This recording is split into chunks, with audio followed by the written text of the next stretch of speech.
Want a trick to hack your own blood pressure? It might be here today. Let's see. Stick around to the end and we'll tell you if it actually works. Okay, so welcome to Talking with Docs. I'm Dr. Brad Weening. I'm Dr. Paul Salazar. Today we're talking about things you can do to lower your own blood pressure rather than taking medication. Some people say that specific breathing exercises and breathing techniques can lower your blood pressure. So this is a journal club, you're saying? Journal club. We're looking at scientific evidence. We're looking at scientific evidence that proves breathing is good for you. Do we need that? Yes, we do. Stick to the end to know if it actually works. Okay, this is an article Dr. Weening found. Okay. It's in the International Journal of Cardiology, Cardiovascular Risk and Prevention. Yeah, I like that one. And Sports Illustrated. It is entitled Effect of Breathing Exercises on Blood Pressure and Heart Rate, a Systematic Review and Meta-Analysis. Okay, so we've talked about this before. What's the benefit, or what really is a systematic review and meta-analysis? What kind of paper is that? I shouldn't have thrown that away just yet. It's okay that you threw the information. It's okay that you threw it away. You can get it. Okay, what does that mean? So a meta-analysis, for example, is where the researchers, scientists who are writing the paper, will collect a bunch of research articles and pool the data together so that their study will have much bigger numbers and hopefully be more powerful in drawing conclusions. Right, so in statistics and in science, we always talk about statistical significance or the significance of the findings or the difference. And so you can imagine if Paul and I did a study, say, who can hold their breath longer? Or how long can people hold their breath? If we only had two people doing it, it's not very useful because maybe Paul can hold his breath for 5 minutes and I can only hold mine for 1. We say, well, the average person can hold their breath 2.5 minutes. But if we get 100 people or 200 people or 100,000 people doing it, that number is going to become more and more accurate with every data point. Rare situation in life where more is better. More is better. So we want bigger numbers, and that's your N size. You want a bigger N. Right, and the N increases what's called your power, or the chance that the finding that you actually found is real. And not due to chance. Right, so again, say flipping a coin. If you flip a coin 8 times, and you get heads 8 times in a row. You're lucky. Or unlucky if you're looking for tails. Right, but if you do that study an infinite number of times, it's always going to come out 50-50 with infinity, which would be a long study. Right. Just like this introduction. Just like this intro. So what this paper did is looked at different ways to work on your breathing and to see whether or not it had an effect on your blood pressure and your heart rate ultimately in these studies. Okay. Let's break it down. Break it down. So what are some of the weaknesses of a systematic review though?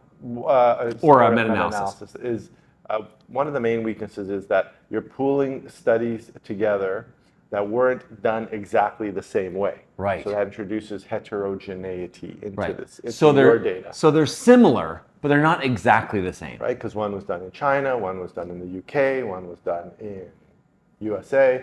So they were all done differently. They weren't done by the same researchers, so the studies are a little bit different. So that makes it tricky to pool the data. Right, and so maybe the number of times they measured the blood pressure, maybe the exact breathing exercises were different, maybe the way that people were taught the breathing exercises are different. So there's a lot of chances for different biases and different changes to come about. And the quality of the studies might be different as well. Some might be higher quality than others. So these are all the things that the researchers have to painstakingly look at when they pool this data. Like you're saying, painstakingly get to the point in this video. Okay, so what did they look at and what did they find? They looked at about 15 different articles that passed their sniff test that said, yeah, these are good enough.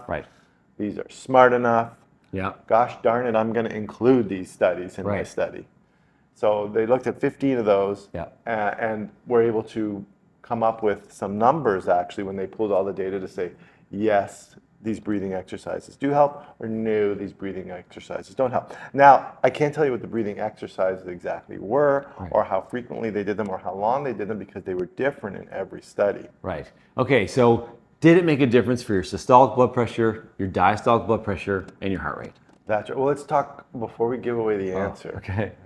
What do we mean by breathing exercises? Okay, so there's a host of different ones, like different types of yoga, but breathing often it's a slower, deeper breathing. Some of them involved, and I've tried this one myself actually last week. I tried this and it did lower my blood pressure. I'm doing it right now. Is when I did what's called box breathing. So a slow, deep inspiration that took 4 seconds. I held my breath for 4 seconds at the top. Then I exhaled slowly for 4 seconds and then held at the bottom. So that actually makes your breath, 16 seconds. So it reduces your breathing rate to between 4 and 6 per minute, and that definitely lowered my blood pressure. We should try it. We'll make another video where we actually try this. I think it's a good idea. Okay? Yeah. Not today. Yes. So typically it's slower, deeper breathing, lowering your respiratory rate. Yeah. And it's basically you're focused on your breathing for these sort of things. And people who do practice yoga are intimately familiar with this. I do not. Do you yoga? I do not. Neither do I. No. I've heard it's good for you. It is good for you. And what it does, it lowers your, or affects your autonomic nervous system, which relates to our vascular tone, our heart rate. Yeah, a lot of good stuff comes from it in the literature, you know, with your stress, anxiety, PTSD, a lot of good things you can do with yoga. In this case, we're looking at the breathing component of yoga. Yes. Not so much the movement or the stretching or the other components. And just looking at blood pressure. So did it. It did. It did. So the findings of this meta-analysis were that it lowered diastolic blood pressure. Do you have the numbers? Yes, I do. I threw them away here. Threw that away prematurely. Yes. Sure.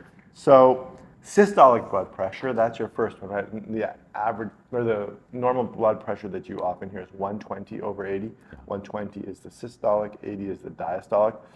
So the modest effect on systolic blood pressure was reducing it by 7.06 millimeters of mercury. So I would argue that that's not modest, because they've shown that even lowering at 5 millimeters has significant impact on your health.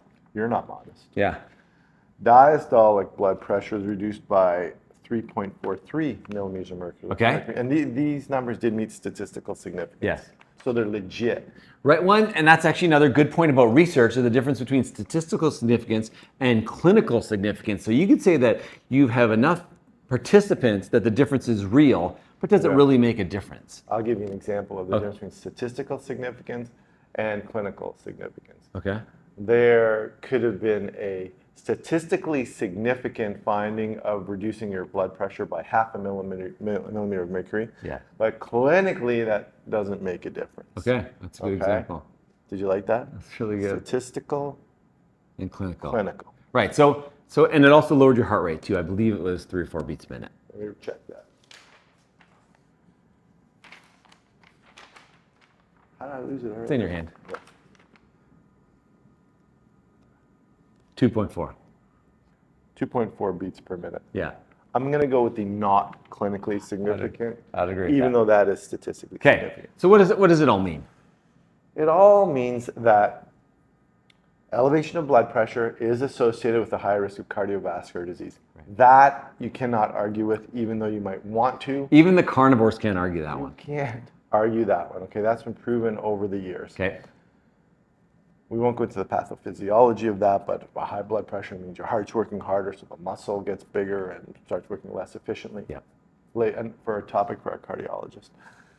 So and then normally, to reduce blood pressure, I would say normally, what happens is you get prescribed a medication. Yes. Better than that, Lee, would be if someone prescribed lifestyle, exercise, diet, and that's probably more important, Agreed. In my opinion. But often in our society, it's just a pill for every ill. Yeah. I hate to say that, okay. But that's often what happens. So rather than trying to adjust your lifestyle, you start taking some pills. This falls under the lifestyle part of things with your exercise, your diet, and now just some breathing exercises that you can do that can lower your blood pressure. Yep. And maybe you won't need to go on medication. Okay. I love that. Did that sum it up pretty good? It did. In a nutshell. In a nutshell. Now you know. If you like this video, please like and subscribe to our channel. And remember, you are in charge of your own